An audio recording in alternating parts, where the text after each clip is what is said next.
Peacebuilding can be possible, even in the most difficult circumstances.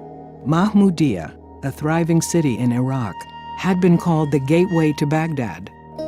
But by 2007, violence was at its peak. Local Sunni and Shia tribes and al-Qaeda insurgents were locked in a vicious cycle of violence and revenge. Many people had been killed, many more forced from their homes. Trade and transportation had been shut down. The district had become known as the Triangle of Death. U.S. Army Lieutenant Colonel William Zemp of the 101st Airborne Division was there. My name is Lieutenant Colonel William Zemp of the United States Army, and I'm an American soldier. The conditions when we got there were horrific. This is probably the best way to characterize it. It was not uncommon for people to be beheaded in the streets. The quality of life for the general population was dismal at best.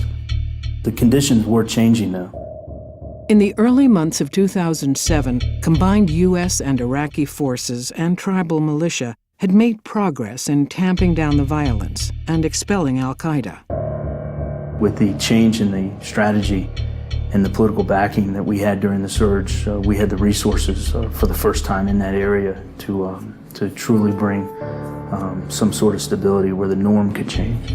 The local leaders were courageous enough to come forward at that time.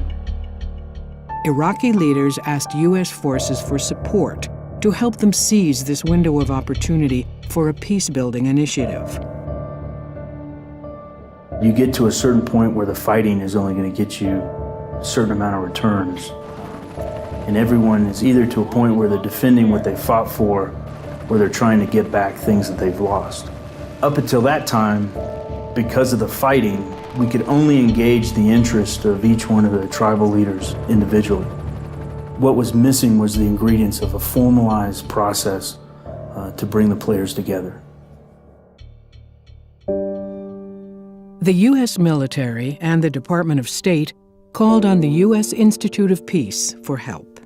With support from U.S. and Iraqi troops and working with Iraqi partners, USIP spent 4 months carefully studying the situation, building relationships, and rebuilding trust between tribal leaders. The process culminated in a 3-day reconciliation conference, which was led by the network of Iraqi facilitators, supported and trained by USIP.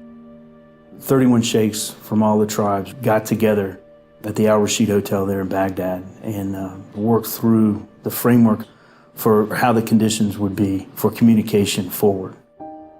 It was the first time we could have that dialogue away from the stress of the violence that was happening on a daily basis. That ended with the signing of the formal declaration. For the first time, we were able to define what peace could look like. The Reconciliation Conference was the result of the hard work of a lot of players. The unit before us was the 2nd Brigade of the 10th Mountain Division, and what those soldiers did was remarkable. The Iraqi military was involved. The Iraqi population, the sheikhs themselves were involved. We were also fortunate enough to have the Department of State and the U.S. Institute of Peace. There's considerable value in civilian and military organizations working together in situations like these. There's extreme value in those relationships, but I would go even as far to say that they're necessary to any success that can happen in any of these conflict areas.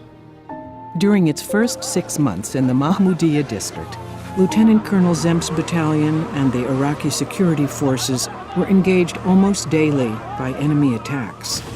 In the months after USIP began the reconciliation process, the number of attacks was significantly reduced. And in the end, the impact that it had on the Iraqi population was substantial. We went from it not being uncommon for people within the urban areas to be beheaded, from mass grave sites to be discovered, to the extreme of actually open markets, basically overnight, and then bringing commerce in from the villages surrounding. If we didn't have people there to help guide us, we we would have just seen it through the prism of war and not looked for the opportunities that some of these resolutions could have helped with.